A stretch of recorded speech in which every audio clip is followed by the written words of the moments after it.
Mindig kitalálnak valami újat, és az állatok úgy tűnik, hogy jó piacot jelentenek, hiszen a gazdik mindent megtesznek kedvencük jókedvéért. Vannak már hatalmas áruházak tele állati dolgokkal, vannak állatkozmetikák, most pedig itt a legújabb őrület, a Kutya-Macska Wellness Központ, ahol nem csak kikapcsolódni, de gyógyulni is tudnak a négylábúak.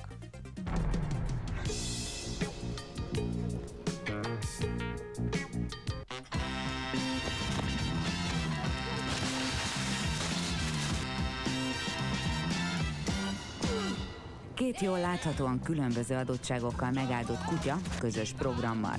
Kira egyedül, Chippy Lee viszont gazdájával indul wellnesselni. Chippy nem szeret sportolni, viszont gerincműtét után vagyunk, és muszáj neki a mozgás, az úszás, és ezzel gondoltuk, hogy kipróbáljuk ezt a wellness központot. Rehabilitáció nem csak fehér lógónyelvű kutyáknak. Hidroterápiás káddal lázadó kutyával, mágnesterápiával és masszázsal, no meg Denzel Washingtonnal, a skóciai kutyussal, aki jól látják, nem tévedés, egy futópadon gyalogol a vízben. Pedig már nem egy mai jószág, csak úgy, mint a most érkező őrsi, elnézést a törzskönyvbe jegyzett neve szerint pénzügyi és vámőrségi szemlész. Szóval őrsi egy komoly lábműtét után most gyógyul, napi 3x5 percet itt a kádba rejtett futószalagon. Nagyon ügyes, bizony. Köteles Margit őrsi gazdája komolyan veszi a terápiát. Nem véletlen, neki is problémája volt az egészségével. Nekem is volt valamikor egy lábsérülésem, tudom, hogy milyen az. Így azt is tudja, hogy ebbe a kerek, nem is tudom mibe, a gyógyulás érdekében be kell tuszkolnia őrsit. Nem tudom elmondani, de valami mágnes van itt, és attól az ödéma visszament. Az a lényeg. A mágnesterápia egyébként csökkenti a gyulladásokat és az állatok öngyógyító folyamatait is beindítja. Közben befut Chippy Lee, aki kipróbálja a hidroterápiás kádat. Ez a közeg, maga a víz, ez egy ilyen kellemes dolog, ez a negatív energiákat is leveszi az állatról. Még jó, hogy ezt Lee kisasszony nem érti, hiába a sokat ígérő családnév, vele még a könnyített edzésprogram is kibabrál. Hoppá, visszasodrás! Se előre, se hátra. Szilvi szurkol, rémült Lee pedig lassan lépked egyes fokozaton. Eddig bírta. Lila jól kifacsarja, aztán megszárítja, utána pedig megmasszírozza a kissé megilletődött Chippyt.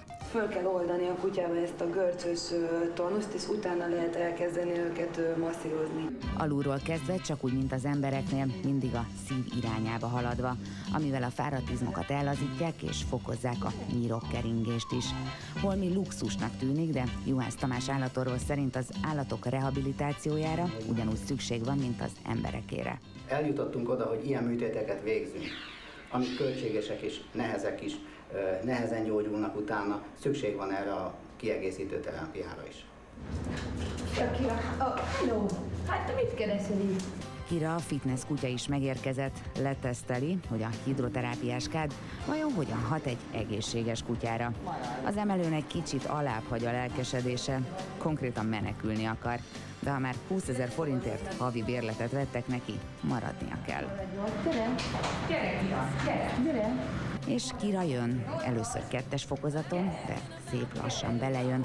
Lila növeli a sebességet, 5. fokozat, meg se kottyan neki.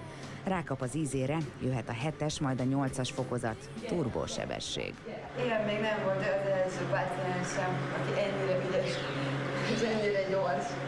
Szinte meg se kottyan neki. Lenne még 10 fokozat, meg azt is bírna. Kira 8000 métert sétált erőltetett menetben. Nem semmi. Nem véletlen, hogy a masszírozás alatt állva is majd elalszik. Majd ahogy jött, úgy távozik. 3 nap múlva találkozunk. Persze csak a bejelentkezés után nem lehet csak úgy besétálni, hiszen itt naponta legalább 30 kutyát rehabilitálnak, nem beszélve az innen-onnan lezuhant macskákról vagy a sánta hörcsögökről. Hát így megy ez.